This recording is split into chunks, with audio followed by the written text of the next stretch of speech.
Napakahina na ba ng ikot ng inyong electric fan?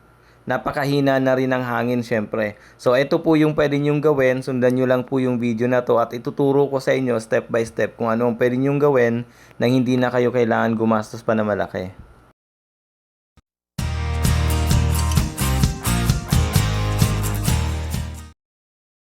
Ito po, unang steps na pwede nyo pong gawin. Kung normal yung ikot ng LEC ng inyong electric fan, mabilis naman, hindi naman siya matigas. Buksan nyo lang po yung likod ng inyong electric fan, kuha lang kayo ng screwdriver. Tapos, i-check ninyo yung capacitor kung ano po yung value.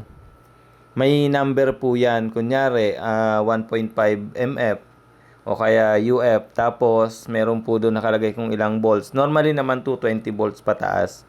Tapos, kung ano po yung value nun, bibili lang po kayo ng same value na capacitor. Yung itim po na parang square, ito yung hawak ko. Tapos, punta lang po kayo sa mga repair shop ng electric fan, washing machine, ganyan. Bumili lang po kayo ng same value na capacitor. At magkano lang po yun? Mga nasa 30 to 40 pesos lang, depende sa store. Ngayon, kung may tools naman kayo o kahit gunting o kaya screw na pwede nyong gamitin, yung gunting, yung pangputol, pangbalat ng wire, tapos konting electrical tape, kayang-kaya nyo na po yan gawin. Sundan nyo lang po yung nasa video na to, magagawa nyo na po yon.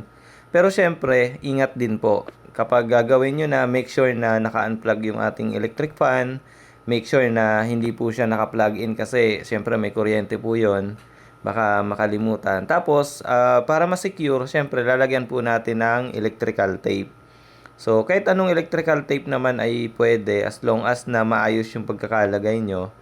Tapos, kapag na-secure nyo na, pwede nyo na pong i-test. At wag po kayong mag-alala kasi wala naman pong polarity yung capacitor na yon. Kung medyo nag-aalala po kayo, pwede nyo yung sundin yung kung ano yung position ng dating pagkakalagay ng original. Pero kahit naman po magkapalit yan, hindi naman po yan masisira o hindi po yan magkakaroon ng problema. As long as na brand nyo yung capacitor na ipapalit nyo, magiging okay na po yung anyong electric fan. Tapos, hanggat maaari, wag po kayong maglalagay ng mas mababang value na capacitor kasi iinit yon. Kailangan kung ano yung value na nakalagay sa kanya, hanggat maaari, yun pa rin yung ilalagay nyo. Yung iba kasi, kunyari, 1.5 ang ilalagay ay 1 na lang. Gagana naman po yon, pero iinit po yung capacitor. Mas madaling masira or or bigla na lang hindi gumana yung inyong electric fan. So, mas maganda kapag bibili kayo, the same value. So, mas maganda i-check nyo muna bago nyo palitan or bumili. So, sa ganitong paraan, mas makakatipid po kayo kasi kaysa dadalhin yung electric fan nyo sa gawaan, mas mahal yung bayad. Kung kayo lang ang gagawa ay, syempre, napakadali lang. So, ito po yung video, pwede nyo sundan at pwede nyo pong gayahin. So, kung medyo talagang hindi nyo kaya, nag-aalala kayo, mas maganda na ipagawa nyo na lang. Kasi, syempre, for safety na rin. Yung video na to, for guidance lang na pwede nyo sundan na kayang-kaya nyo gawin. Na magagawa nyo talaga. So, ayun, ibabalik ko na nga po siya at itatry ko na.